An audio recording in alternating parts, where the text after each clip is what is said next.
Buongiorno, ben ritrovati con Focus TG. Scontro in Consiglio regionale a Venezia sull'autonomia differenziata. Il presidente Luca Zaia sta riferendo durante un incontro che è stato chiesto dalle opposizioni dopo gli incontri a Roma con Calderoli ed altri governatori per avviare la riforma che è diventata legge 4 mesi fa e oggi, assecondando la richiesta della minoranza, il presidente Zaia si è presentato in Consiglio. Sentiamo una parte del suo discorso.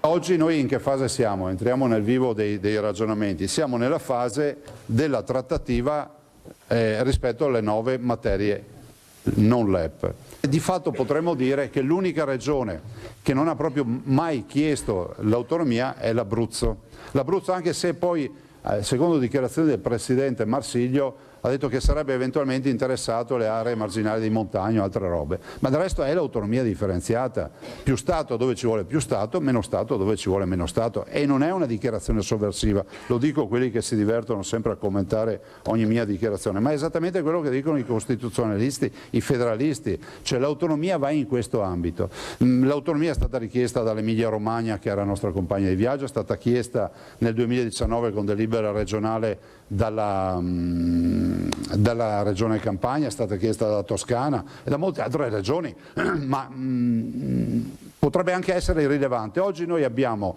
un tavolo aperto, il ministro Calderoli ha aperto un tavolo il 3 di ottobre, di nuovo sotto sole non c'è nulla, quelli che oggi propongono la consultazione referendaria sono esattamente gli stessi interlocutori che nel giugno 2014 proponevano di bocciare il referendum del Veneto. Gli interlocutori sono gli stessi. Insomma, siamo in un paese democratico, è giusto che ci sia anche qualcuno che possa anche pensare di difendere fino in fondo il centralismo, lo statalismo, tutto quello che non funziona di questo paese. Questo è un paese, nessuno ce l'ha con l'unità nazionale. Per me è ignobile che qualcuno la definisca la spacca Italia o che dica che è la secessione dei ricchi. Ma questo è un grande processo di decentramento amministrativo, se ci pensate. È sicuramente una delle funzioni che chiederemo al Ministero della Funzione Pubblica, senza creare 20 ministeri della funzione pubblica come qualche fantasioso dice, chiederemo di poter avere la funzione dell'autocertificazione.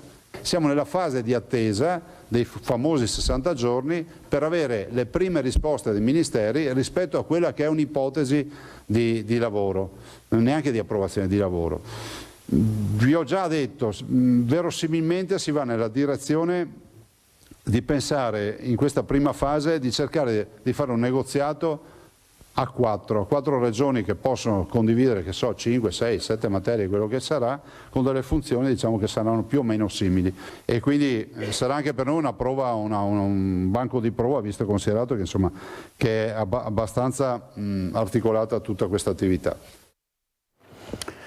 Poi ci collegheremo con Ilaria Marchiori per avere altri dettagli, altre dichiarazioni del presidente Zaia. Sentiremo poi il capogruppo del Partito Democratico Vanessa Camani e il presidente dell'intergruppo Lista Zaia Lega Alberto Villanova. Intanto vediamo 2 notizie dai giornali locali. A Nuova Venezia un giallo a Bibione, dal mare affiora il cadavere di una donna, si tratterebbe di una 29enne, si sta pensando a un gesto estremo. E poi un incidente, l'autista del Calcio Bessica, ex operaio, ecco chi era l'anziano travolto e ucciso da un furgone. Andiamo a Bessica di Loria da Mirko Cavallin in diretta. A te Mirko. A giocare a carte, insomma, è davvero uno di paese.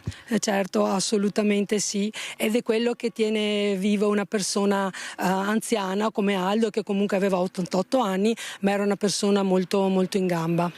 Questa è una strada rettilinea, come Alessandro Costacuta ci può mostrare, c'è a poca distanza da noi un cartello controllo elettronico della velocità, è una strada provinciale, quindi qui vice sindaco entra il gioco delle competenze. Certo, la competenza normativa per eventualmente emettere un autovelox dipende dalla provincia, comunque i nostri vigili che sono all'interno della convenzione dell'Unione Comuni Marca Occidentale si mettono in postazione molto spesso con la postazione mobile.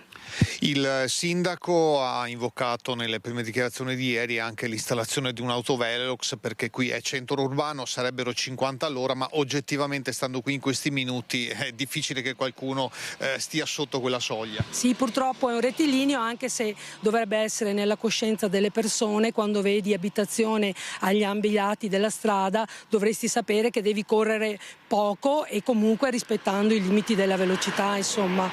E diciamo che però purtroppo è comunque la prima volta che succede un incidente mortale in questo rettilineo. Questa è la cosa ancora che dispiace di più, non dovrebbe mai succedere.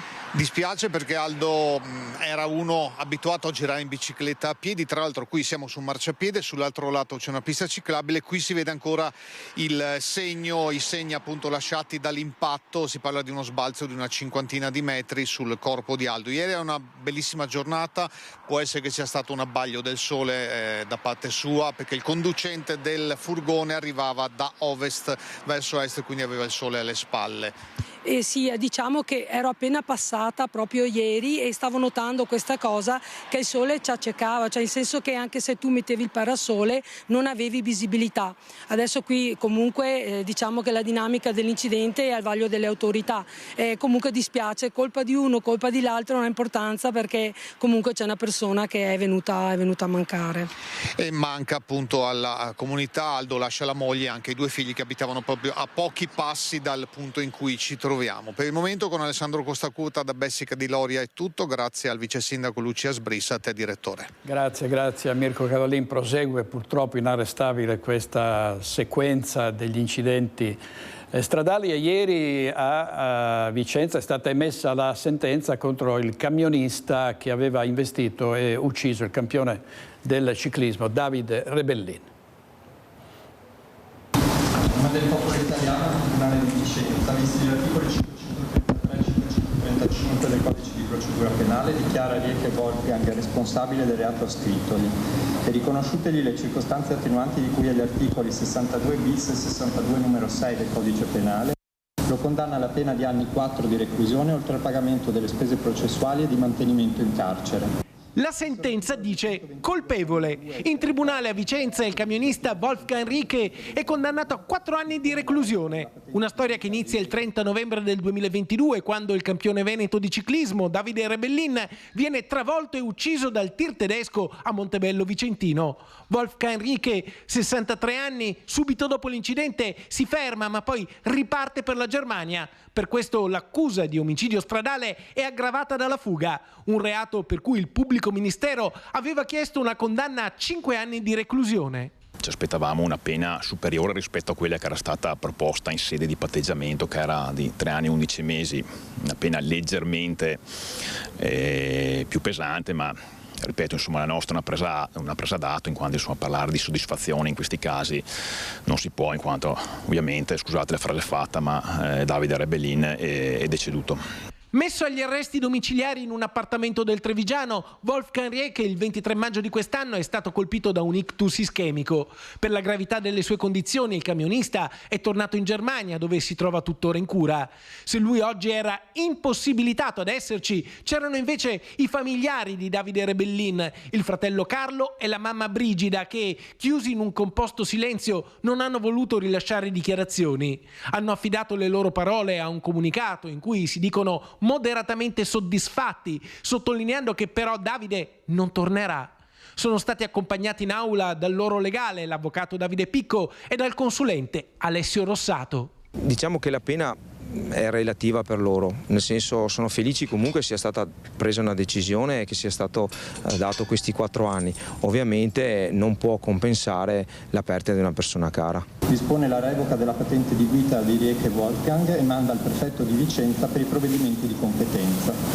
Wolfgang Rieke è stato condannato anche alla revoca della patente. I legali del camionista tedesco hanno preso atto della sentenza, ma adesso sarebbero pronti a ricorrere in appello.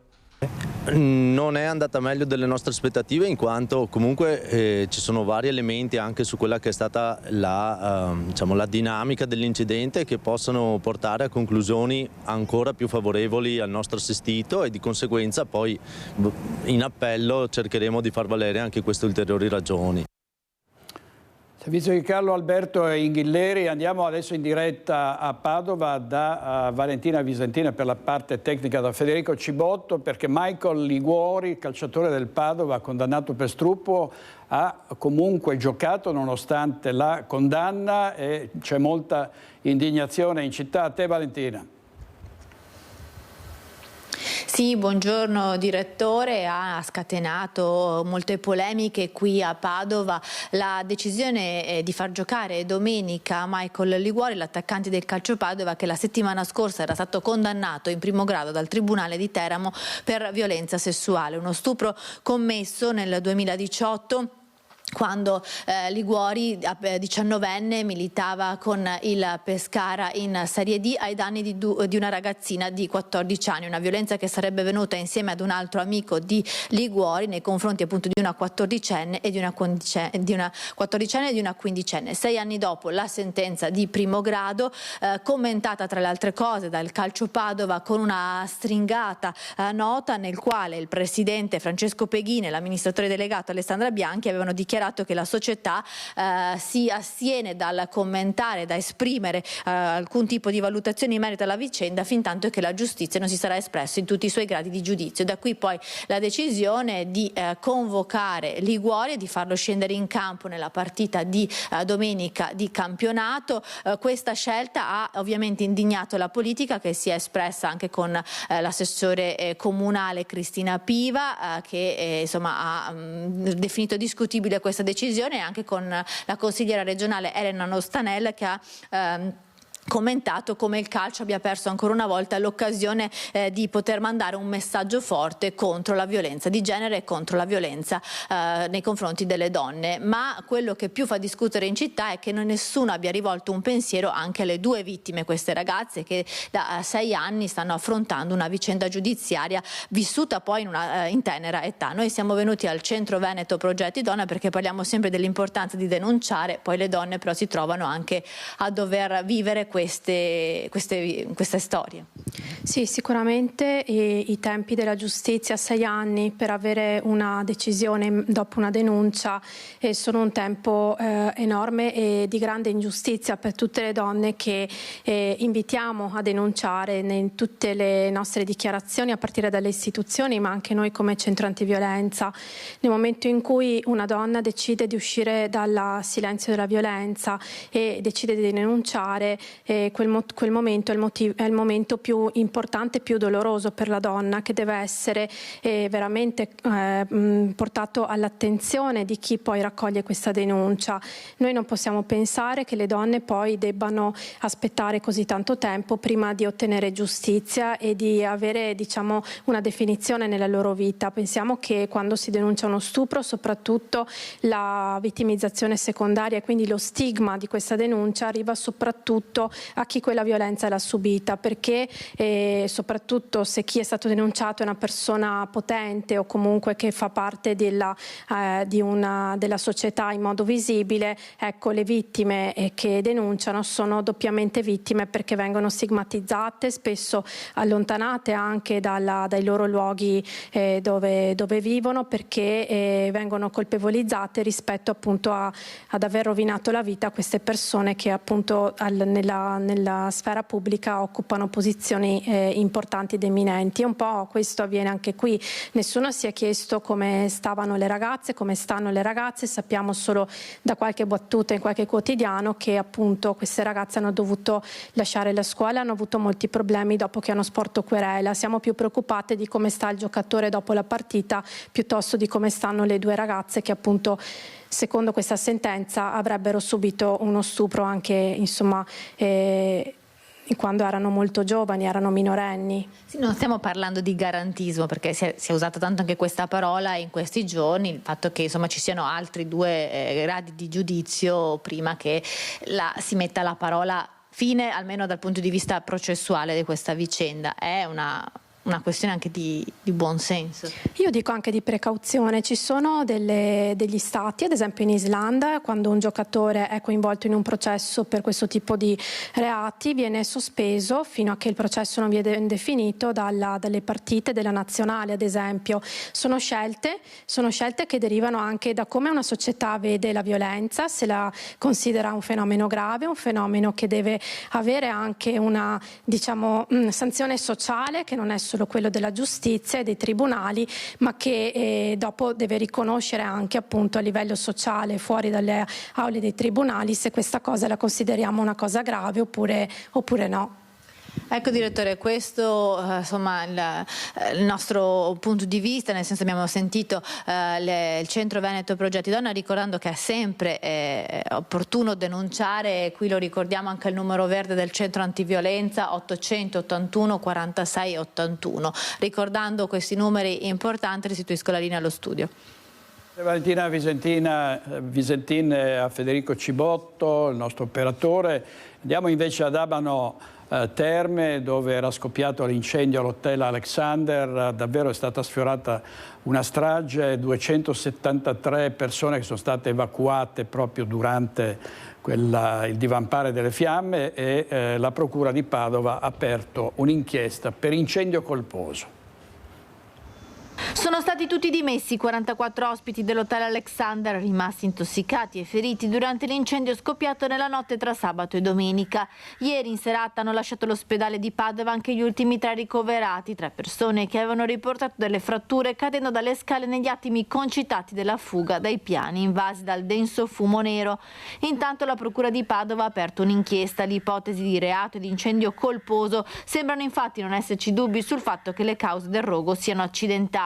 Il vano al secondo piano, dove si trova il cavo elettrico da cui è partita la scintilla, è stato sequestrato per consentire ulteriori ispezioni da parte dei vigili del fuoco e dei carabinieri. Il direttore dell'albergo spera che venga dissequestrato al più presto per far partire la bonifica e la sistemazione dell'impianto. Siamo già pronti con squadre di bonifica, con elettricisti che si possano mettere subito all'opera. Dobbiamo solo aspettare che ci dissequestrino questa benedetta sala. Per le terme quella autunnale è alta stagione, ci sono molti convegni in programma da qui a fine anno. Proprio nel fine settimana era in corso una convention dedicata allo yoga e alla meditazione con monaci arrivati da Los Angeles. Quindi per l'hotel Alexander non ci sono solo i danni provocati dalle fiamme, stimati intorno al €1.000.000, ma anche la chiusura imposta in questi giorni finché la struttura non verrà sistemata. Dei 273 ospiti evacuati, 91 sono stati già trasferiti in altri alberghi delle terme, i restanti dopo le dimissioni dall'ospedale sono tornati a casa. Un altro incidente sul lavoro purtroppo questa mattina intorno alle 9:30 in via Tagliercio a Spresiano.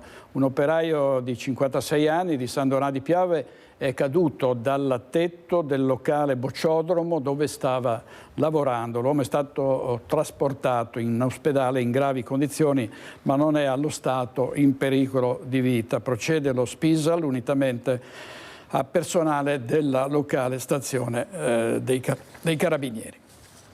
Ed è precipitato accidentalmente da un ponteggio in cantiere e ha riportato un trauma spinale un 45enne di Valdobbiadene, dipendente di un'impresa edile.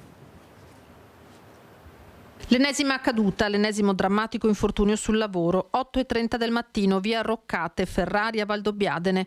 Un operaio di 45 anni del luogo, intento ai lavori di ampliamento di un'abitazione privata, è precipitato da un'impalcatura cadendo a terra da un'altezza di 5 metri. I colleghi dell'impresa edile Miotto Germano hanno immediatamente allertato i soccorsi. Sono dovuti intervenire i vigili del fuoco in prima battuta per estrarre in sicurezza l'uomo dallo stretto passaggio in cui era finito e affidarlo poi alle cure del personale del SUEM 118, arrivato sul posto con l'ambulanza di Pedemontana Emergenza, l'automedica di Pieve di Soligo e l'elisoccorso di Treviso. E proprio in elicottero l'uomo è stato trasportato d'urgenza al Cafoncello con una prima diagnosi di trauma spinale. Le sue condizioni sono serie. Del caso si stanno occupando carabinieri e ispettori dello Spisal. All'indomani della 74esima giornata nazionale per le vittime degli incidenti sul lavoro, la Marca registra dunque un nuovo infortunio che fa lanciare una volta ancora ai sindacati l'appello alle aziende per una formazione continua dei lavoratori in materia di sicurezza.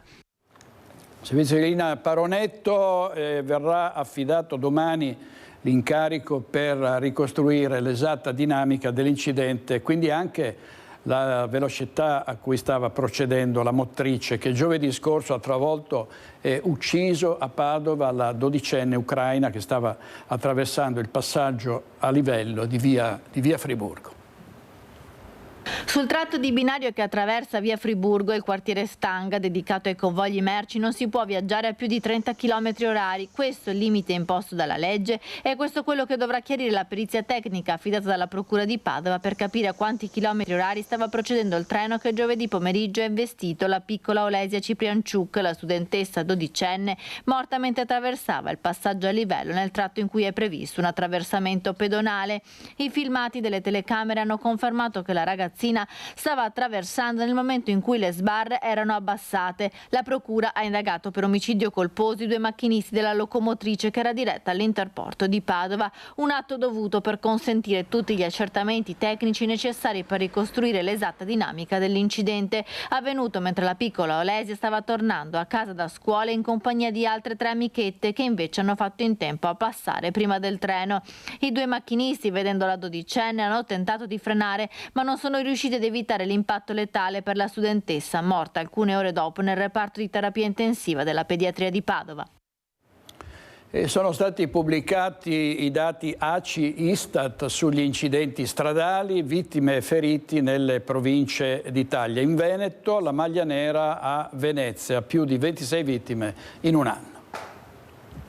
La maglia nera in Veneto per numero di incidenti stradali, vittime e feriti la porta Venezia. Lo rivelano i dati ACI-Istat relativi al 2023 comparati a quelli dei 2 anni precedenti. Se nel 2022 i morti sono stati 51, nel 23 sono saliti a 77, dunque 26 in più. I feriti sono passati da 3.196 a 3.227. Il numero totale di incidenti è lievemente diminuito, passando invece da 2.384 a 2.348. Questi numeri, uniti a quelli delle altre province venete, confermano che gli incidenti stradali restano una piaga anche a nord-est. Fatta eccezione per Padova, che ha visto invece un netto calo, meno 26 vittime, e che in valore assoluto sale sul podio delle province italiane insieme a Novara, Alessandria e Torino. Sempre per valore assoluto, ma dal lato opposto, a seguire Venezia invece ci sono Bologna e Milano e Reggio Calabria. Un buon risultato lo raggiunge Treviso, che passa da 63 morti a 54, Rovigo da 22 a 14, mentre Vicenza da 45 a 43. Belluno da 16 a 19, in lieve aumento, così come Verona, che passa da 60 a 64. Prato, Genova, Monza, Brianza, Rimini, Fermo, Trieste e Milano sono invece le province in cui gli incidenti risultano meno gravi. In base ai dati ACI-Istat, dunque, nel 2023 sono stati registrati in media 456 incidenti, 8 morti e 615 feriti al giorno. Le statistiche provinciali mostrano dunque un lieve calo nel numero delle vittime, ma un aumento, seppure in misura contenuta, di incidenti e feriti. E un altro grave incidente è avvenuto sulla tangenziale di Porto Gruaro, lungo lo svincolo per Summaga e Treviso. Un uomo di circa 50 anni, rappresentante della ditta Zanutta, residente nel Porto Gruarese, è rimasto gravemente ferito dopo lo scontro frontale con un mezzo pesante, illeso l'autista ma sotto shock. Sul posto sono intervenuti gli operatori sanitari del pronto soccorso di Porto Gruaro, i vigili del fuoco e la polizia locale per i rilievi. Il traffico non ha subito ripercussioni. Adesso direi con il nostro regista Renato Cappoia andiamo a Venezia, torniamo a Venezia, perché oggi in Consiglio regionale il Presidente Zaia sta riferendo sulla autonomia dopo l'approvazione della riforma del DDL Calderoli. Vedo Ilaria Marchiori con Alberto Villanova e Vanessa Camani. A te, Ilaria.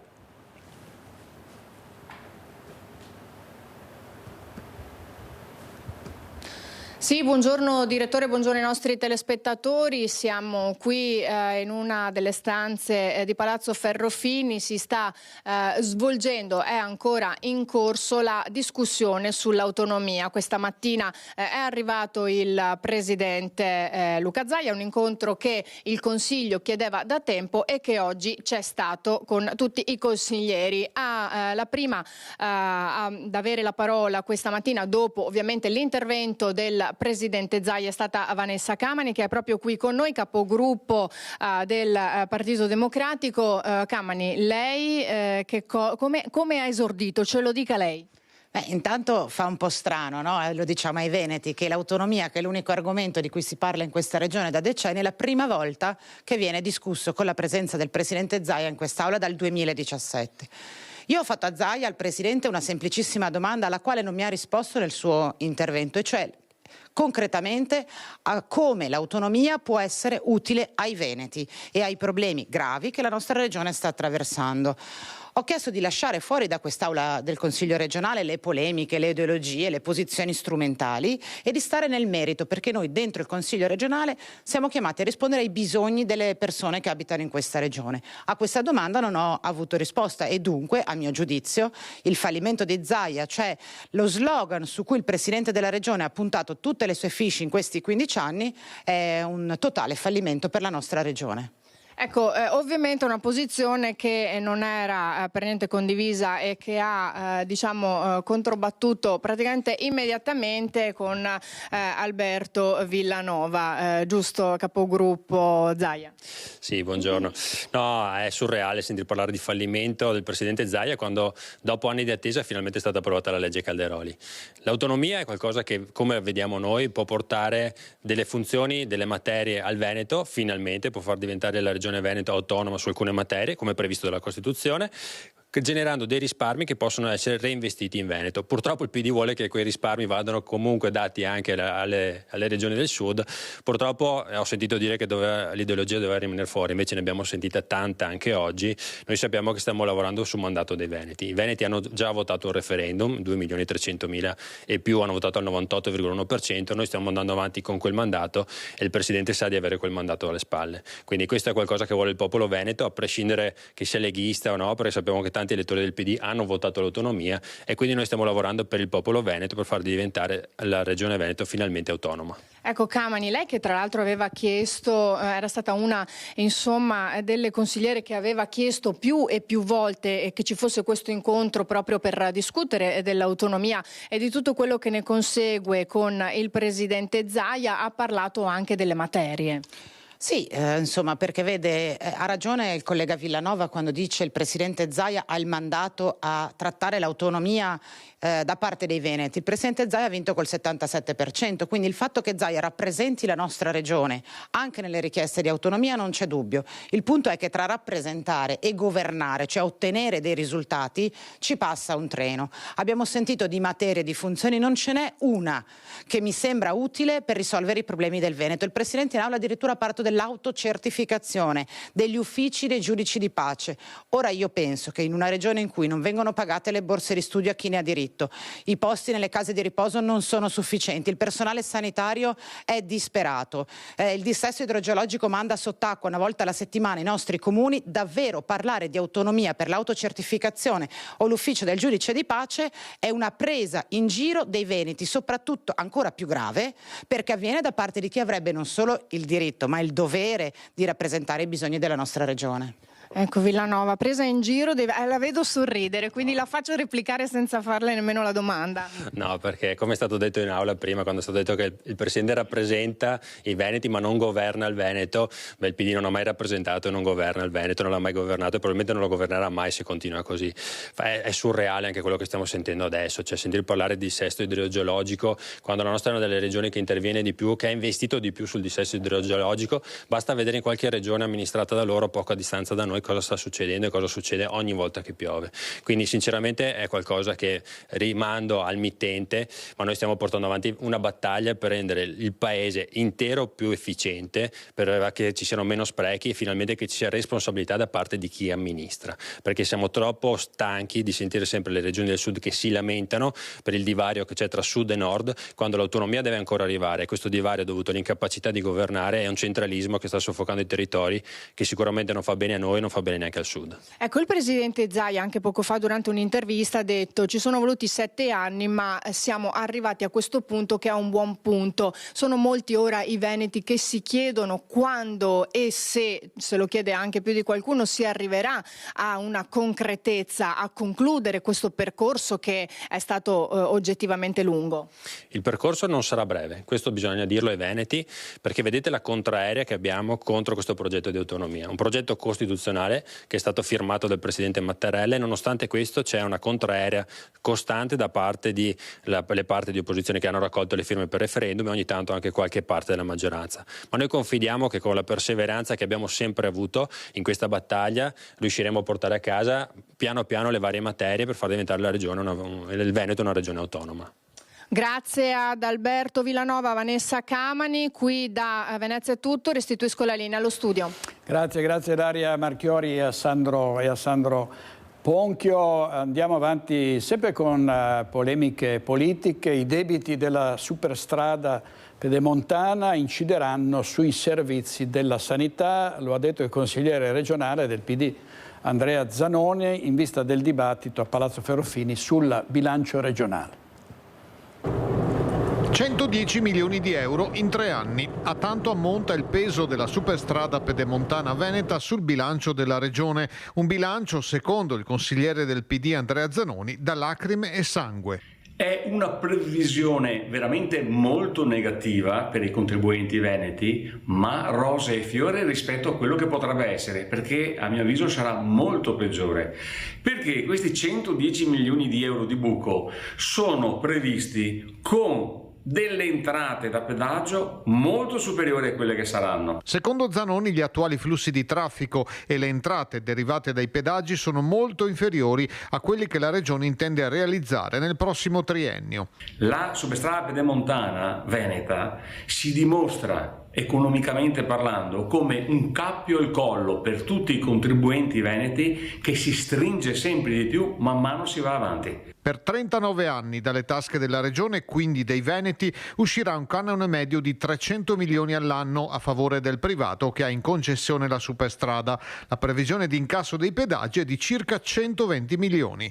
Quindi abbiamo ogni anno un buco di circa 180 milioni di euro. L'impatto sarà dunque sulla principale voce del bilancio regionale. Tradotto vuol dire taglio delle impegnative per chi deve mettere un proprio caro nelle case di riposo, taglio per quanto riguarda la sanità, quindi allungamento delle liste di attesa, problemi ai pronto soccorsi, problemi di mancanza di medici di medicina generale. Zanoni contesta infine la scelta fatta per la gestione finanziaria dell'opera. Questa è la traduzione di questo capolavoro al contrario che Zaia ha fatto quando decise di incassare come regione i pedaggi e di garantire per 39 anni un canone certo al privato. Torniamo alla cronaca, c'è stata una rapina al supermercato a Bolzano Vicentino con i ladri in fuga con il bottino. Per noi ci sono Luisa Bertini e Simone Squarcina insieme al vice sindaco di Bolzano Vicentino Massimo Berdin. Una rapina a mano armata sabato sera in orario di chiusura all'interno del supermercato che vedete alle mie spalle. 2 banditi hanno fatto irruzione stando alle prime ricostruzioni, armati di pistola, volto travisato, e sono scappati con il bottino. Oggi siamo in compagnia del vice sindaco di Bolzano Vicentino Massimo Berdin per fare il punto della situazione anche in termini di sicurezza. Sì, per fortuna è andata bene, nel senso che nessuno si è fatto male, grazie penso anche alla professionalità dei dipendenti che con sangue freddo hanno affrontato questa situazione veramente terribile, e con clienti anche all'interno, per cui è una situazione veramente pericolosa. Alla fine se ne sono andati con dei soldi ed è il male minore. Noi come amministrazione siamo concentrati anche su questo fatto, cioè nella deterrenza di questi fattori, e l'unico modo che noi pensiamo e che abbiamo a disposizione è quello delle telecamere. Abbiamo fatto un bando, purtroppo i soldi sono terminati, stiamo aspettando dal Ministero un ulteriore finanziamento, speriamo che arrivi quanto prima per proteggere il territorio con dei mezzi adatti a questo utilizzo. Ecco, un episodio isolato sul quale stanno indagando ovviamente i carabinieri, tema sicurezza in città? Sì, allora, isolato sì, per fortuna a Bolzano Vicentino non sono successi altri episodi così gravi. Furti in abitazioni sì, questi purtroppo capitano, anche se è un periodo che non la chiamiamo, ma siamo abbastanza tranquilli. Però bisogna sempre tenere monitorato il territorio, e tutti quanti, noi per primi, cittadini e amministratori, dobbiamo essere consapevoli che questo purtroppo è un periodo veramente terribile da questo punto di vista. Io ringrazio il vice sindaco per essere stati con noi. Grazie a Luisa Bertini e Simone Squarcina, il nostro operatore. Oggi in regia Renato Cappoia e Andrea Basso. Andiamo avanti ancora con la cronaca. Ha suscitato dolore e sgomento in tutta l'Alta Padovana la notizia dell'uccisione di Don Christophe Komla-Banjogu, sacerdote di origine togolese, assassinato da 2 malviventi nei giorni scorsi durante un tentativo di rapina in Camerun. Don Christophe nel 2023 era stato ospite della comunità di Campo San Piero con la cooperativa Mano Amica. Il sacerdote era di passaggio in Camerun per delle pratiche burocratiche in vista di un suo ritorno in Italia. È stato freddato da 2 uomini che gli volevano rubare la borsa. È una escalation inquietante quella delle aggressioni ai danni del personale ospedaliero, medici e infermieri. L'ultimo episodio si è verificato nel pronto soccorso di Agordo. Ancora un episodio di aggressione ai danni di sanitari dell'ULSS 1 Dolomiti. Ad Agordo un'infermiera in servizio al pronto soccorso è stata colpita con un pugno da una paziente, a quanto pare irritata perché non le sarebbe stato consegnato il metadone che pretendeva. Un episodio, quello di Agordo, assolutamente deprecabile, assolutamente ingiustificabile, che però fa riflettere sul fatto che dobbiamo veramente recuperare un senso civico importante qualora ci rechiamo in ambienti come quelli appunto di cura, dove bisogna avere soprattutto il massimo rispetto per chi cura. La donna, seguita per la sua dipendenza da stupefacenti, era accompagnata da un uomo ed avrebbe anche estratto un coltello. La coppia, già nota alle forze dell'ordine, è stata denunciata. Quello che inquieta è il costante aumento di simili episodi. Le do 2 dati che riguarda appunto l'azienda sanitaria ULSS 1 Dolomiti. L'anno scorso abbiamo avuto 69 segnalazioni di violenza, 41 erano verbali e il resto erano, come dire, fisiche. Quest'anno a settembre siamo a 66.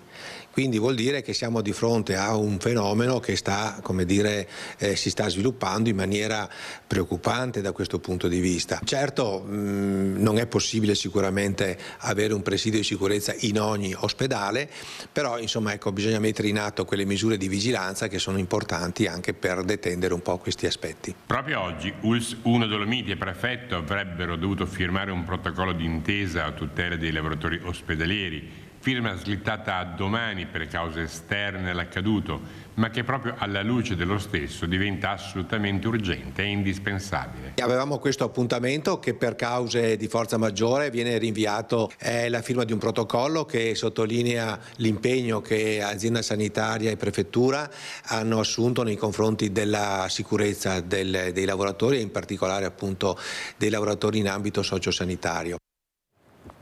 Ancora maltrattamenti e violenze contro le donne. Un uomo aveva un divieto di avvicinamento alla famiglia, nonostante questo ha tentato di fare il ritorno a casa, ma è stato arrestato dai carabinieri. Altavilla Vicentina. Ha un ordine di allontanamento dalla casa di famiglia e un divieto di dimora ad Altavilla. Nonostante questo, un 21enne, che ha manifestato comportamenti aggressivi nei confronti dei familiari, tenta di rientrare nella casa di famiglia. Immediato l'intervento dei carabinieri, che lo hanno portato nella camera di sicurezza del comando provinciale, dove il giovane è rimasto in custodia fino all'udienza di convalida dell'arresto. Il 20enne è sospettato di essere coinvolto in una serie di episodi che hanno allarmato nelle ultime settimane Altavilla e Sovizzo. Diversi testimoni lo avrebbero infatti identificato come l'autore di una serie di minacce e rapine ai danni di adolescenti del posto, episodi che hanno seminato il panico e la preoccupazione tra i giovani e le loro famiglie. Le indagini sono tuttora in corso per far piena luce sulle ipotesi di reato. Il degrado a Mestre, ci sono sempre episodi legati ad aggressioni, a rapine a Borseggi. Questa volta si è trattato di un attentato incendiario, l'inchiesta è in corso. Bombe e molotov sulle auto parcheggiate qui a Marghera, il fatto sabato notte. Sembra, dicono oggi gli inquirenti, per un regolamento di conti. Così dalla deposizione ai carabinieri di uno dei proprietari delle due auto date le fiamme colpite dalle molotov, con una terza vettura a fuoco perché parcheggiata vicino. Me l'aspettavo, sono stati dei miei connazionali con cui ho dei conti in sospeso. Le parole dette agli inquirenti da un cittadino tunisino, esplicitando le ragioni della vendetta ritorsiva. Motivi di droga. Lei abita qua dove hanno dato fuoco alle auto? Sì. Quando ho saputo delle auto, cosa ha pensato? Non ho pensato, non so dire, senz'altro sarà stato un regolamento dei conti tra rivali, picche, non so. Comunque, le macchine, non c'entra niente le macchine. Ne arriva caro che si comprasse fra degli ultimi, così capo che si manco delinquenti. Il fatto lo scorso sabato sera, dopo le 22, lungo via del Lavoratore. Qui la gente che ci abita vive nella paura. Tra le mamme intervistate, siamo all'ora di pranzo e la risposta è sempre la stessa. Io ho detto, io non ho visto nulla. Non ho visto niente. Sono una mamma che ho due figli solo e... Non vede niente. Rassegnazione anche da parte di chi qui ci lavora soltanto. Però tanto ultimamente, guarda, io che abito a Mestre, lascia stare. È una disperazione. Fra Corso del Popolo, via Piave, via Cappuccino, ormai si sono fatti padroni e noi siamo gli stranieri. E bisogna cambiare leggi.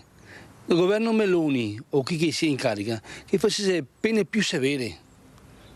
Pene più severe, perché non è giusto che mi vado fuori alle 9 della sera ad avere paura di quelli che trovo per strada. Imminente il prossimo vertice in prefettura sull'ordine e la sicurezza, immediata la risposta del comune che contro la criminalità punta sugli eventi e sui negozianti, storiche sentinelle della città, così l'assessore di reparto Costalonga. Perché lo spaccio è crimine. Annuncia le misure invernali della pedonalizzazione di via Piave nei prossimi mesi, nelle 3 domeniche del 20 ottobre, 17 novembre e 22 dicembre, dalle 8 alle 20. Chiuderemo tutta la via, la strada verrà chiusa dalle 10 del mattino fino alle 20 di sera, dove le persone si riappropriano della propria strada, del proprio territorio. È un modo per far sentire la presenza delle istituzioni, far presenza dei cittadini e cacciare chi delinque. Lady Pickpocket, Monica Poli, non molla la presa contro i borseggiatori, continua la sua battaglia, ha subito anche un'aggressione, adesso dice non se ne può più, i veneziani non ne possono più, i turisti vengono quotidianamente derubati e chiede l'intervento dell'esercito. La cosa sta peggiorando in queste ultime settimane, diciamo che abbiamo toccato il fondo. Ormai c'è un'invasione di uomini e donne, c'è terra loro, sia di giorno che di sera. La cosa è drammatica. Nonostante le denunce, le segnalazioni continue e le proteste di ogni genere, il fenomeno dei borseggi a Venezia non si placa, anzi, lo sostiene Monica Poli, conosciuta oramai anche come Lady Pickpocket, che ogni giorno tocca con mano la situazione. Lei i borseggiatori li conosce bene. Le vittime sono sempre più anziani e disabili. L'altro giorno in Rio Marin una borseggiatrice aveva già in mano il portafoglio di una coppia di turisti tedeschi, lei 83 anni e lui 88, che erano venuti qui per il loro anniversario. Basta, la situazione è incontrollabile. Le forze dell'ordine, lo sappiamo benissimo, non hanno poteri. Quante denunce devono avere queste persone per entrare dentro in carcere? Cioè basta, siamo stufi.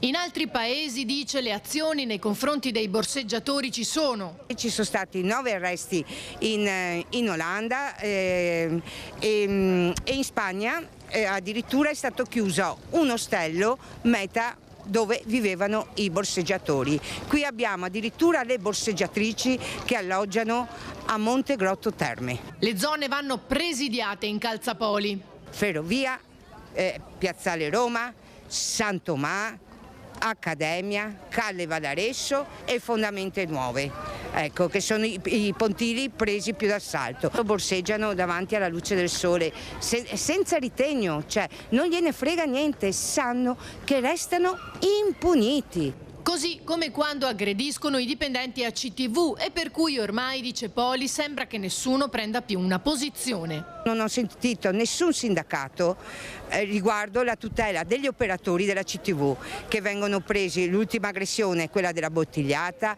vengono con lo spray peperoncino, sputi, insulti e nessun sindacato ha preso posizione e questa cosa qui è vergognosa. Dai borseggiatori ai furbetti del cartellino a Montecchio Precalcino, 2 funzionari del comune sono stati denunciati dalle Fiamme Gialle. Avrebbero effettuato attività private durante l'orario di lavoro 2 funzionari dipendenti dal comune di Montecchio Precalcino che sono stati denunciati dalle Fiamme Gialle di Vicenza assieme ad un geometra esterno. È il risultato dell'operazione Doppio Gioco avviata lo scorso anno dai finanzieri del Comando Provinciale di Vicenza che avrebbero documentato una serie di illeciti a carico degli indagati per truffa aggravata ai danni dello Stato, falso in atto pubblico e rivelazione di segreto d'ufficio. I 2 funzionari con qualifiche di architetto e geometra avrebbero gestito pratiche personali durante l'orario di lavoro, conferendo solo formalmente l'esecuzione dei lavori del valore di oltre 25.000 euro ad un geometra esterno anch'esso denunciato. I 2 funzionari inoltre avrebbero rivelato gli argomenti della prova d'esame ad un'impiegata assunta a tempo indeterminato grazie ad un concorso pubblico. I 2, presentando alla fine le dimissioni dal loro incarico, hanno evitato l'interdizione dai pubblici uffici. Le somme però indebitamente guadagnate e parte dello stipendio sono stati sequestrati dai finanzieri.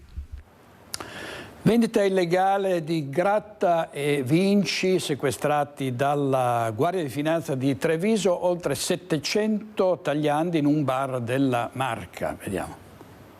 Vendevano gratta e vinci normalmente come tanti bar, ma senza nessun tipo di contratto di autorizzazione per la vendita al pubblico. Ritirati dalla Guardia di Finanza di Treviso 715 tagliandi. Nei giorni scorsi le Fiamme Gialle hanno infatti sequestrato in un locale di Silea gestito da persone di origine cinese oltre 700 gratta e vinci del valore dai 50 centesimi ai 25 euro che erano esposti alla vendita dietro al bancone. La ditta che gestisce il bar è stata segnalata dall'Agenzia delle Dogane e dei Monopoli di Venezia per violazione della normativa sul gioco pubblico, con irrogazione di una sanzione amministrativa fino a un massimo di 10.000 euro. L'individuazione del locale è avvenuta incrociando l'elenco dei soggetti giuridici autorizzati alla vendita dei biglietti di lotteria istantanea e gli esercenti che sulla base delle risultanze del controllo del territorio li pongono effettivamente in vendita. Operazione della Guardia di Finanza finalizzata a prevenire e reprimere i fenomeni di abusivismo nel settore dei giochi. E dalla Guardia di Finanza passiamo ai Carabinieri di Treviso che hanno fatto perquisire 4 abitazioni di minorenni dopo dei fatti criminosi. C'è Francesca Bozza con Francesca Pezzo. Continuano le indagini dei Carabinieri, con me il colonnello Stefano Mazzanti, comandante del nucleo operativo dei Carabinieri di Treviso, in merito all'aggressione e rapina ai danni di una giovane commessa accaduta lo scorso 31 luglio in via Vogari. Siamo in centro a Treviso.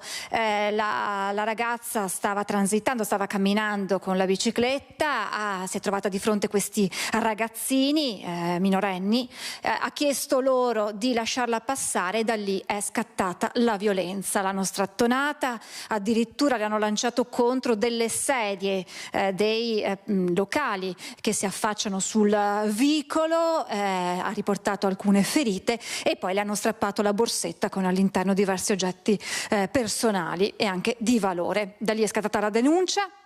Le indagini dei carabinieri che sono riusciti, anche grazie alle telecamere e alle testimonianze dei residenti, di chi era presente, a risalire ai presunti responsabili. Parliamo di 4 minori, 3 ragazze e un ragazzo, all'epoca dei fatti tra i 14 e i 17 anni, infatti una delle ragazze adesso è maggiorenne. Le indagini, ho detto, continuano perché c'è stata una nuova fase. Comandante. Sì, allora, la prima fase delle indagini, come lei giustamente ha detto, era riferita all'esame delle telecamere, quindi le immagini di videosorveglianza urbana che hanno aiutato molto i carabinieri della stazione di Treviso nell'attività appunto del prosieguo. Sono stati identificati questi 4 giovani, parliamo di 3 ragazze e un ragazzo, che hanno consentito poi agli operanti di richiedere un decreto di perquisizione, a seguito del quale poi abbiamo appunto eseguito le misure e abbiamo recuperato degli elementi che insomma ci hanno dato la conferma che il progetto investigativo era quello giusto.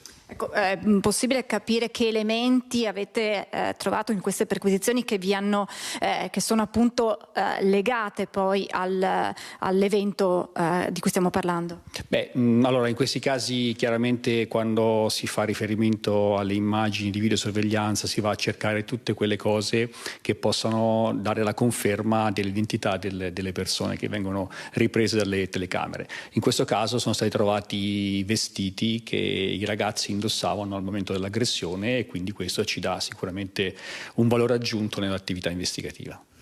Insomma, si parla di minorenni, quindi immaginiamo che al momento della perquisizione ci fossero anche i genitori. Ci si chiede sempre i genitori come reagiscono di fronte ad episodi del genere che vedono i figli così giovani protagonisti.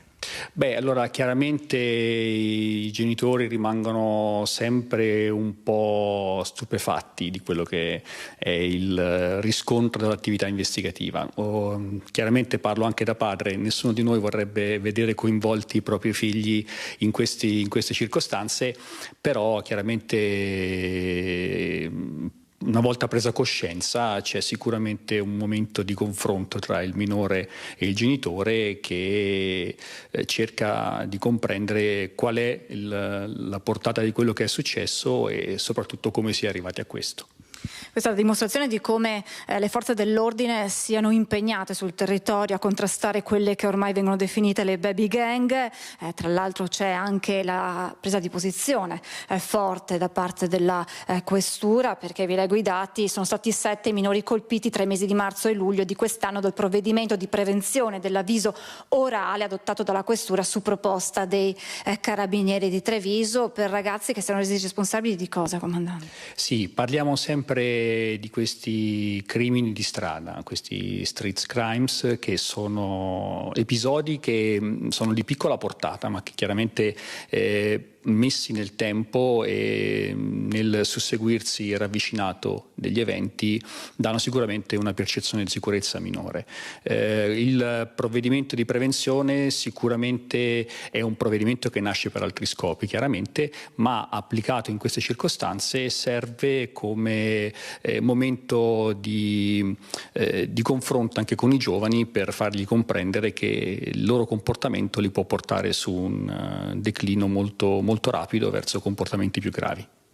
Grazie davvero al comandante Stefano Mazzanti. Lo ricordiamo che l'ultimo avviso orale risale a pochi giorni fa, a domenica, sempre nei confronti di un giovanissimo. Grazie comandante Stefano Mazzanti. Grazie a Francesca Bozza e per la parte tecnica a Francesca Pezzo. Vediamo la linea dura del il nuovo questore di Treviso, Alessandra Simone, dopo la violenta rapina di ieri nello store cinese Nu in strada Ovest. Uno dei responsabili, dopo essere stato arrestato, è stato espulso dall'Italia e ora si sta cercando il complice. Quando non possiamo intervenire con la prevenzione, interveniamo immediatamente con la repressione, e questo è un episodio proprio efficacissimo di come la repressione funziona, perché non soltanto abbiamo arrestato il soggetto che ha compiuto il reato, ma lo abbiamo accompagnato fuori dal territorio nazionale. È stata immediata e soprattutto dura la reazione della questura dopo la violenta rapina al negozio Nu di Viale della Repubblica, dove 2 giovani tra i 20 e i 30 anni hanno tentato di uscire senza pagare della merce, prendendo a calci e pugni i dipendenti che hanno tentato di fermarli, arrivando a spruzzare contro di loro dello spray urticante al peperoncino. Uno è riuscito a scappare, l'altro, un 23enne, è stato arrestato con l'accusa di rapina aggravata. Il soggetto che abbiamo fermato è un cittadino straniero, un tunisino, che è risultato irregolare sul territorio italiano, per cui lo abbiamo fermato, bloccato, restituito la refurtiva che aveva indebitamente sottratto, e soprattutto, il passaggio più importante, lo abbiamo accompagnato per l'espulsione al centro di permanenza temporanea, al fine proprio di eliminarlo dal territorio italiano ed eliminare quindi la causa del problema. Il giovane è stato accompagnato al centro di permanenza per il rimpatrio di Milano. Indagini sono in corso per identificare anche il complice. La polizia ha posto sotto sequestro lo spray urticante e i filmati delle telecamere di videosorveglianza che hanno ripreso la scena.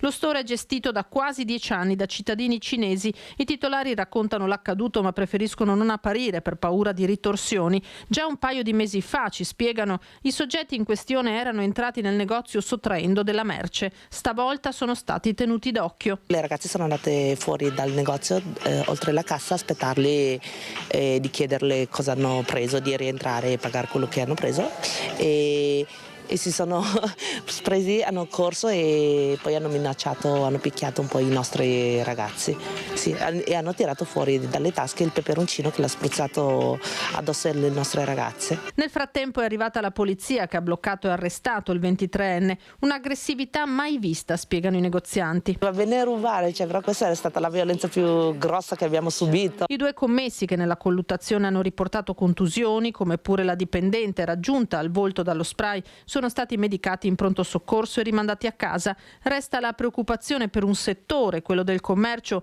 in cui non si sa più come comportarsi con i clienti. Brutto da dire, però sì, c'è la parte della persona cattiva che sta diventando ancora più cattiva, sì. Servizio di Lina Paronetto. E il Luna Park della Sagra di Curtarolo, nell'Alta Padovana, è stato teatro di una rissa tra minorenni. Ferita alla testa una delle 2 contendenti. Rissa tra tredicenni al Luna Park della Sagra di Curtarolo, nell'Alta Padovana. Un faccia a faccia tra 2 giovanissime domenica sera verso le 22:30 nell'area vicino al santuario della Madonna di Tessara, in cui sono posizionate le giostre.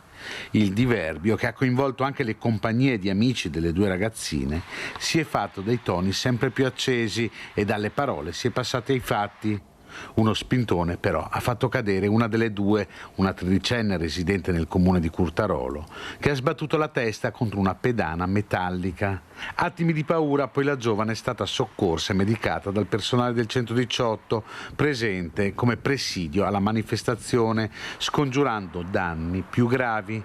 Nel frattempo, per sedare la rissa, si erano già mossi gli addetti alla sicurezza dell'evento e una pattuglia di polizia locale della Federazione del Campo San Pierese. All'arrivo degli agenti, un fuggi-fuggi di minori, nonostante questo, le protagoniste della lite sono state identificate. Sul posto sono arrivati anche i genitori delle 2 e una pattuglia dei carabinieri della compagnia di Cittadella. Servizio di Francesco Rattai, e parliamo dei DASPO, che sono provvedimenti, come sapete, presi nei confronti di chi durante manifestazioni sportive ha delle condotte illecite, e a Padova il questore ha disposto 10 DASPO fuori contesto, ovvero dati a persone che sono denunciate per reati non commessi durante queste manifestazioni. 10 DASPO fuori contesto da tutte le manifestazioni sportive sul territorio nazionale in relazione a specifiche condotte illecite tenute in ambito extrasportivo come rissa, rapina, lesioni, furto, maltrattamenti in famiglia, atti persecutori, resistenza pubblica ufficiale e porto abusivo di armi sono stati emessi dal questore di Padova Marco Dorisio. Tra di loro anche 6 minori tra i 15 e i 17 anni. I controlli della divisione polizia anticrimine hanno portato ad accertare che negli ultimi mesi si sono verificati un ripetersi di azioni violente commesse da giovani coinvolti appunto in episodi di rissa e trovati in possesso in quelle circostanze di armi, soprattutto da taglio, che hanno evidenziato la particolare pericolosità sociale. La finalità del DASPO fuori contesto è quella di evitare che persone coinvolte in fatti di reati caratterizzati da particolare allarme sociale e condotte violente possano accedere a manifestazioni sportive, luoghi in cui comportamenti analoghi potrebbero comportare una condizione di particolare rischio per l'ordine e la sicurezza pubblica. È stato inoltre emesso un DASPO della durata di 3 anni nei confronti di un 17enne con a carico precedenti penali e di polizia per porto abusivo di armi ed oggetti atti ad offendere, detenzione ai fini di spaccio di sostanze stupefacenti, minaccia, furto, lesioni personali, rapina, resistenza pubblica ufficiale, rifiuto di fornire le proprie generalità e percosse, già destinatario nell'agosto scorso di un avviso orale. Ad un mese dall'incidente che a Napoli è costato la vita a Chiara Iaconis, ricorderete la statuetta caduta che ha colpito a morte la giovane turista padovana in vacanza con il fidanzato, ad un mese da questa disgrazia verrà inaugurato nella Via dei Quartieri Spagnoli, teatro della tragedia, un murales che raffigura il volto della trentenne. Un'altra dimostrazione d'affetto da parte di un rione, di un'intera città profondamente colpiti da una tragedia assurda, oggetto di un'inchiesta che sta ancora cercando di chiarire la dinamica di quanto accaduto. Ad un mese dalla morte di Chiara, deceduta il 17 settembre, dopo 2 giorni di agonia in ospedale, si sono celebrate 2 messe a Parigi, dove la ragazza viveva con il fidanzato Livio, e il 17 ottobre nella chiesa della Madonna Incoronata di Padova, parrocchia della famiglia Iaconis, dove è stata organizzata un'altra messa in suffragio. Adesso con i nostri registi Renato Cappoi e Andrea Basso andiamo in pubblicità, torniamo subito, state con noi.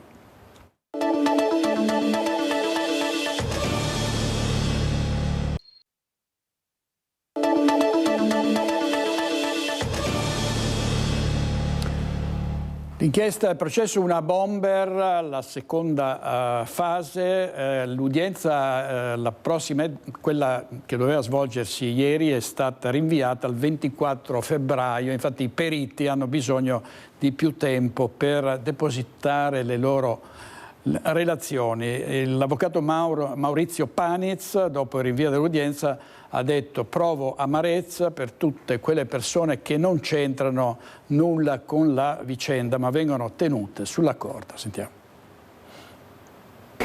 Purtroppo un ennesimo rinvio. I tecnici dicono che hanno bisogno di più tempo per completare le perizie. Udienza una bomber rinviata al 24 febbraio. È quanto disposto questa mattina dal giudice per le indagini preliminari Luigi Deinotti al Tribunale di Trieste dopo l'incontro con le parti. Serve più tempo per completare le relazioni dei periti. Durante l'udienza del 18 luglio erano stati concessi altri 3 mesi per il lavoro dell'ex comandante dei RIS di Parma Giampiero Lago e dell'esperta consulente in DNA mitocondriale Elena Pilli, che stanno esaminando i reperti dell'inchiesta alla luce delle nuove tecnologie. Gli esperti avrebbero dovuto depositare le loro relazioni entro il 26 ottobre. Maurizio Paniz, avvocato di fiducia dell'ingegnere Elvo Zornitta, indagato per anni per la vicenda una bomber e poi scagionato, ha espresso amarezza per l'ennesimo rinvio dell'udienza. Io constato che sono passati quasi 2 anni e il 24 febbraio saranno addirittura superati 2 anni. Mi amareggia molto pensare che persone che non c'entrano nulla stiano sulla corda nel tempo e che la giustizia non riesca ad essere più rapida. Non ne faccio colpa a nessuno, però il dato di fatto è questo. Intanto un'altra aggressione, ne abbiamo parlato prima, questa è l'ultima della serie. medico aggredito, vedete il titolo del Gazzettino, in pronto soccorso da un 19enne nordafricano spazientito per l'attesa, ha preso a testate un vetro e ha minacciato i sanitari. Poi il bello, sono queste anche delle dinamiche mediatiche. Quando c'è un caso grave, allora da lì in poi vedete che è tutta una serie di aggressioni a medici e infermieri. Sembra che il fenomeno sia iniziato ed esploso adesso. Invece li hanno sempre pestati, forse oggi più di prima. Ci sono sempre state aggressioni nei pronto soccorso, ma se ne parla soltanto adesso perché una notizia tira l'altra, no? Come quando c'è una grossa sciagura aerea, nei giorni successivi sui giornali ci sono decine di incidenti aerei che accadono sempre ma che in genere non vengono riportati. E vediamo una coppia che se ne va senza pagare e i titolari del ristorante pubblicano un post denuncia su Facebook, e qui siamo sempre nell'ambito della comunicazione e dei social. Vi abbiamo ripreso con le telecamere, saldate il conto. 2 giorni dopo uno dei due si ripresenta e si scusa, è successo a Bonisolo di Mogliano. Post rivolto a 2 simpatici ragazzi che sono venuti a cena da noi e si sono dimenticati di pagare il conto prima di uscire separatamente dal locale. Volevamo dirvi, certi che eravate convinti che avesse pagato l'altro, che siete venuti proprio bene nelle riprese delle telecamere del locale. Non è tanto per la cifra in sé, ma perché persone hanno dato il massimo per regalarvi una piacevole serata. È quanto si legge sul post pubblicato dai titolari della storica osteria Rosa e Baffo di Bonisiolo a Mogliano Veneto. Una serata di pienone, i conti che alla chiusura non tornano, il ricordo di aver visto prima una donna, poi un uomo andarsene indisturbati. Si sono avvicinati al bancone, c'era gente che doveva pagare il conto, c'era una tavolata che voleva i conti divisi, quindi un po' di tempo perso davanti al banco. Si vede che ha visto la confusione, è uscito anche lui. 102,50 € il totale della cena che i 2 ragazzi di non più di 40 anni non avevano pagato. Antipasto, secondi, dolce e caffè. Di getto l'idea di scrivere un post su Facebook che in poche ore ha ricevuto centinaia di commenti e condivisioni da parte di amici e clienti. Era un post di delusione nei confronti di gente che viene, approfitta del lavoro che facciamo, che fanno tutti i nostri collaboratori, sempre cercando di fare il meglio e poi veniamo ripagati così. Non ci aspettavamo neanche tutta questa solidarietà da parte di amici e clienti, ma alla fine sembrerebbe aver funzionato perché le cose sono andate a posto. In mattinata, infatti, a 2 giorni dalla cena, l'uomo si è presentato al locale per saldare il conto. Si è presentato dicendomi: guarda, ho visto i post su Facebook, e sono io che sono andato via, mi dispiace, sono venuto a saldare il conto, abbiamo avuto un problema sabato sera e mi ero riproposto di venire lunedì mattina e alla fine così ha fatto. Era un post fatto un po' così per, non dico per sfida, ma quasi. Abbiamo proposto i pagamenti anche tramite bonifico, tramite piattaforme digitali dove era garantito l'anonimato, quindi uno poteva anche farlo e non presentarsi. Alla fine ha preferito venire qua di persona, bravo, alla fine. Alle volte i social servono, non sono solo uno strumento deprecabile, per altri versi lo sono ovviamente. Andiamo a Bassano del Grappa, dove il sindacato degli infermieri si scaglia contro l'ospedale San Bassiano per le carenze nel trasporto dei degenti. Sentiamo. Il sindacato degli infermieri Nursing Up porta alla luce una criticità presente al San Bassiano che, a detta loro, sta diventando via via sempre più grande. All'ospedale di Bassano, infatti, non c'è la squadra trasporti, cioè quel team di operatori sociosanitari dedicati all'accompagnamento da un reparto all'altro dei pazienti ricoverati che devono sottoporsi a visite ed esami durante il ricovero. I reparti ospedalieri dovrebbero essere luoghi completamente dedicati all'assistenza accurata dei nostri pazienti, senza continui distacchi per trasporti in consulenza o verso altri servizi, materiali e richieste di ogni genere. Queste attività tolgono assistenza, concentrazione e continuità proprio a quelle unità operative dove l'attenzione deve mantenersi sempre molto alta. Pertanto sarebbe opportuno dotare gli ospedali di una squadra trasporti per migliorare la qualità assistenziale verso i nostri pazienti. La proposta del Nursing Up è quella di proporre su base volontaria agli operatori sociosanitari che sono inquadrati nella dotazione organica di reparto, ma che di fatto lavorano in area amministrativa, di poter transitare proprio all'interno di quest'ultima. Una misura che permetterebbe di rendere disponibili posti per l'assunzione di nuovi OSS, contribuendo a soddisfare le esigenze di personale anche per il trasporto pazienti. Sempre nell'ottica di welfare aziendale, Nursing Up auspica che l'ULSS 7 possa prendere in considerazione l'idea di istituire una comunità energetica, dotando i parcheggi del personale di una copertura antigrandine con pannelli fotovoltaici. Avrebbe un costo zero da una parte nel costruirla, e dall'altro ci sarebbe un guadagno da parte dell'ULSS per la concessione di una scontistica sul prezzo ribassato dell'energia, incentivando così da una parte le energie rinnovabili e dall'altro al contempo offrendo riparo ai veicoli. Servizio di Alex Giuliano, restiamo a Bassano del Grappa perché la minoranza non manca di fare le pulci alla giunta del sindaco Finco. Vediamo cosa ci ha detto e su che cosa Riccardo Poleto, che è stato ex sindaco, è un ex sindaco della città. Bassano deve riuscire a tenere questo nucleo fondante di polizia locale gestita insieme e aumentarlo portando dentro anche altri comuni. Il tira e molla della polizia locale di Bassano all'interno dell'Unione Montana piomba nella riunione comune delle commissioni prima e seconda, a braccetto con un faldone pieno zeppo di dati che potrebbero confermare o smentire la linea varata dall'amministrazione di Nicola Finco. La bacchettata intanto arriva da chi ha occupato la stessa poltrona di Finco qualche anno fa. Il futuro è che i comuni si mettano assieme, che possano gestire insieme alcune cose senza perdere l'identità.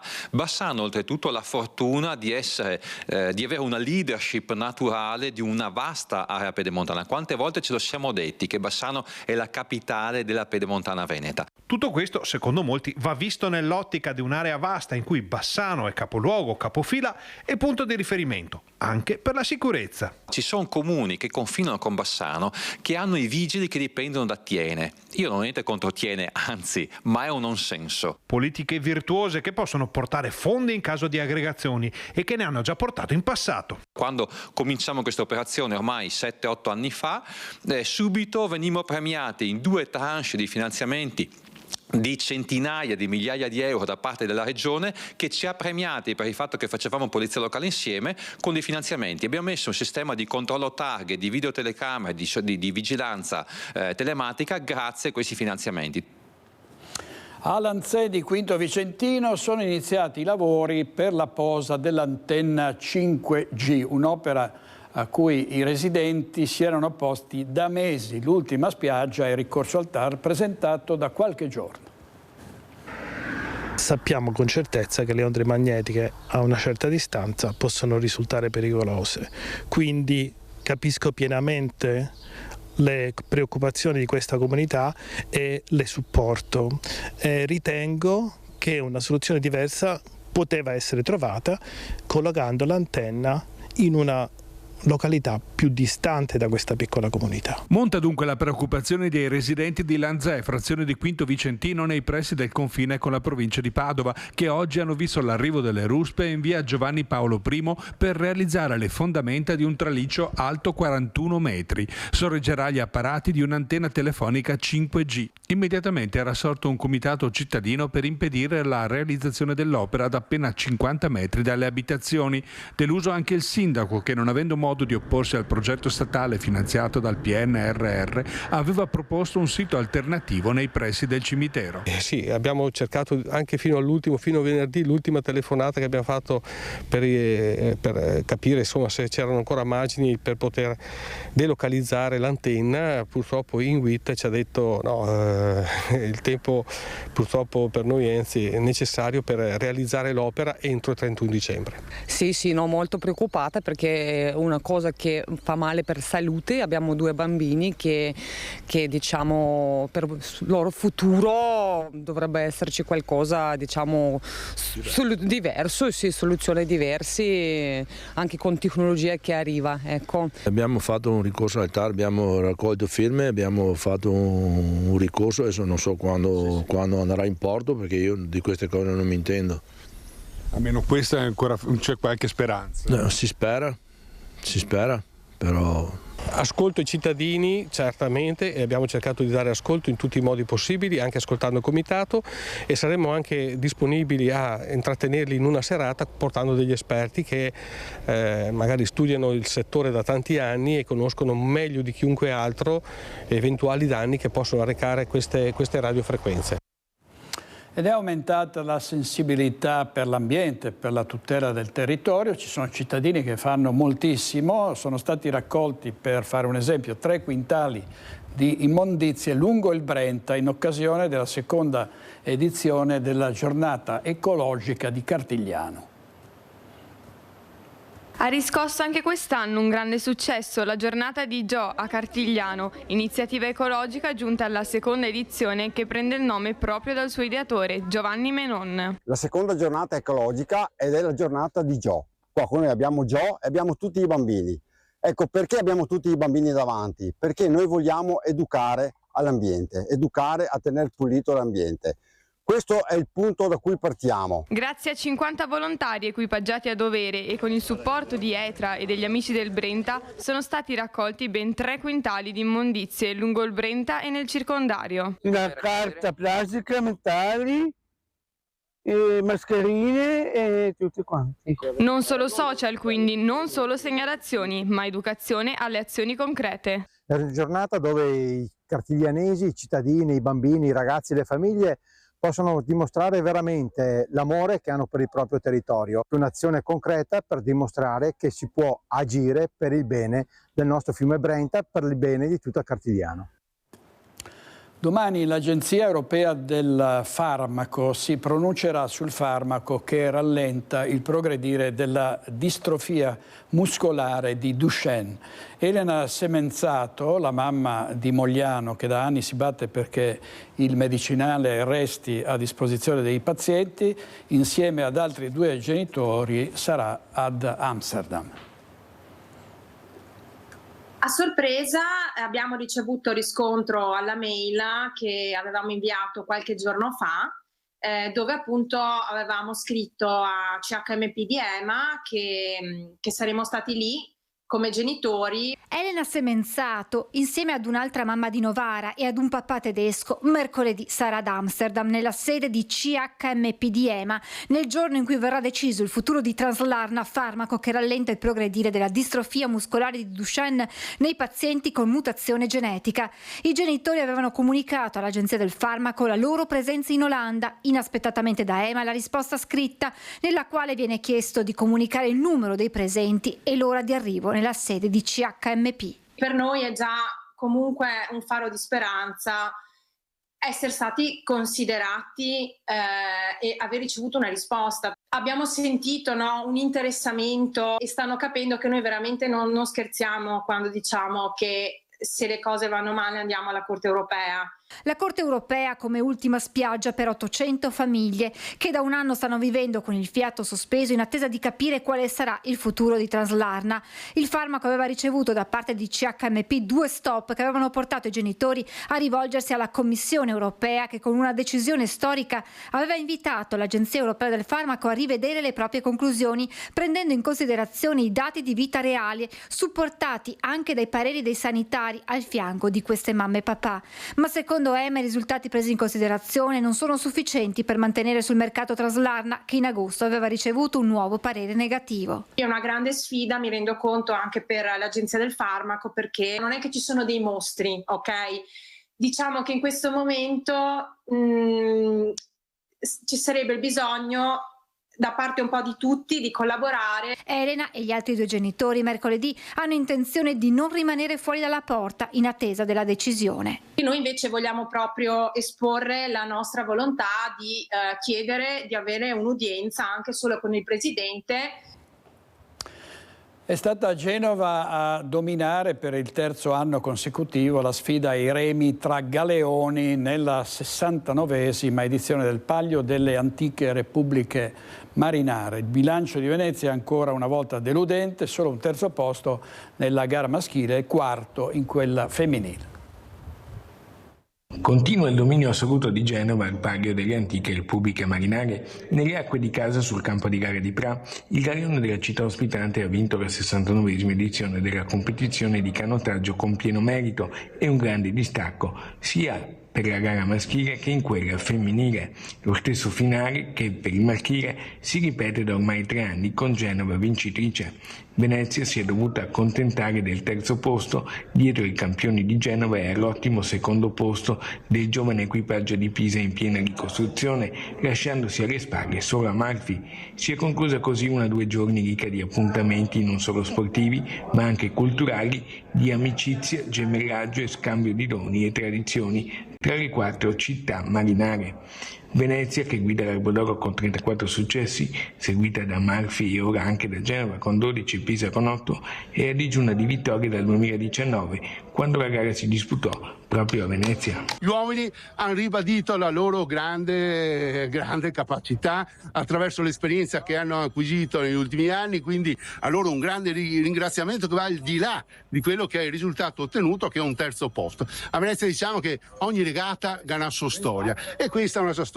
Chiuso il capitolo, ci rivedremo il prossimo anno sicuramente ancora più carichi. Il delegato del sindaco alle tradizioni Giovanni Giusto vede comunque il bicchiere mezzo pieno al termine della spedizione. Nel femminile Venezia si è piazzata quarta, ma con ampi margini di crescita per il futuro.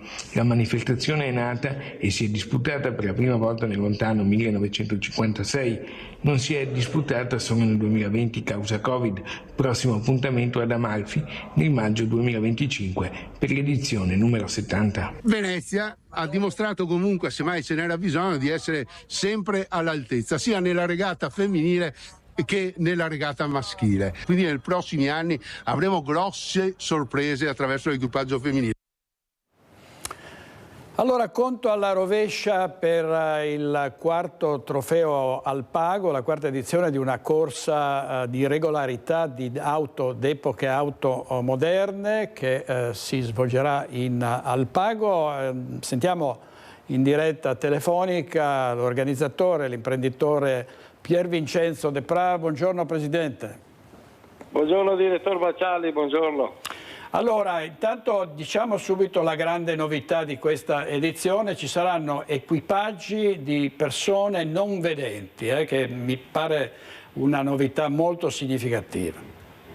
Sì, allora quest'anno per la prima volta qui a Belluno abbiamo iscritti 2 equipaggi che fanno parte di un'associazione, di una scuderia che si chiama Progetto Mite, ha la sede a Brescia, e sono 2 ragazze giovani, una è di Padova e una è di Verona, e sono purtroppo non vedenti, però fungono da navigatrici nell'equipaggio che appunto correrà a questa gara sabato questo 19 ottobre. Loro sono delle navigatrici, quindi devono leggere il giornale di bordo, cioè daranno tutte le informazioni e le indicazioni al pilota di come percorrere la strada, leggendo il testo, che per gli altri è un testo normale con delle foto e delle immagini, leggendo col sistema Braille, perché noi abbiamo dato all'associazione tutta la documentazione e loro l'hanno tradotta proprio con il sistema Braille, affinché loro possano leggere e trasmettere i dati al pilota conducente. Quindi è una novità che ci gratifica e che io conto poi, tra virgolette, dia stimolo e occasione anche a altre persone che hanno la sfortuna di non vedere di inserirsi nel mondo sportivo anche automobilistico, cosa magari poco pensata o di difficile raggiungimento, però è fattibile, quindi logico, non come pilota ma come navigatore, quindi secondo pilota, però gli equipaggi sono fatti sempre di 2 persone, l'importante è che uno di 2 ci veda, e in questo caso è il conducente, però è fondamentale la presenza del navigatore, perché il navigatore dà tutti i dati e informazioni indispensabili per poter essere in gara.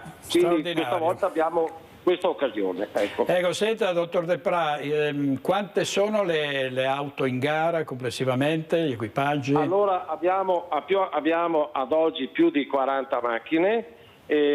Conto che anche in queste ultime 48 ore se ne inseriscono delle altre.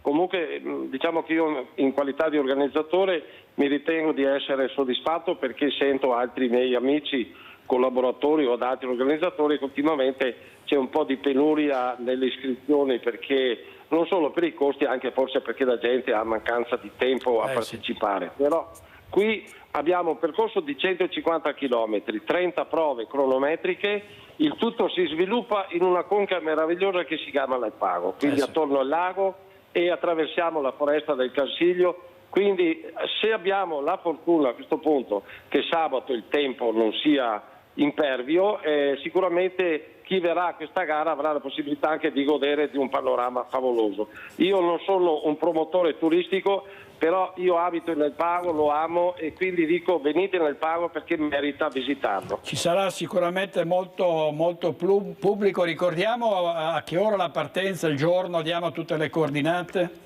Tutte le coordinate, sì. Allora, sabato 19, partenza e arrivo. Allora, partenza la mattina in piazza di Pieve del Pago, proprio dove c'è la chiesa, e l'arrivo sempre nello stesso posto. Le iscrizioni, cioè le iscrizioni come verifiche di gara, documentazione, e quindi la partenza diciamo a livello tecnico è presso i campi sportivi, il centro sportivo di Puos del Pago, però poi tutti gli equipaggi, tutte le vetture si trasferiscono in zona Pieve, quindi in paese, da dove appunto c'è la partenza, e dopo l'arrivo tutti ci raduniamo ancora sempre al centro sportivo, dove saranno esposte le classifiche, ci saranno le premiazioni e faremo un bel buffet di gala per chiudere la serata in buona armonia. Bene, dottor De Pra, grazie molte, in bocca al lupo. Grazie direttore, grazie, complimenti sempre per le sue trasmissioni, grazie. Grazie molte, grazie. Allora andiamo in pubblicità, altri 2 minuti con Renato Capò e Andrea Basso, a tra poco.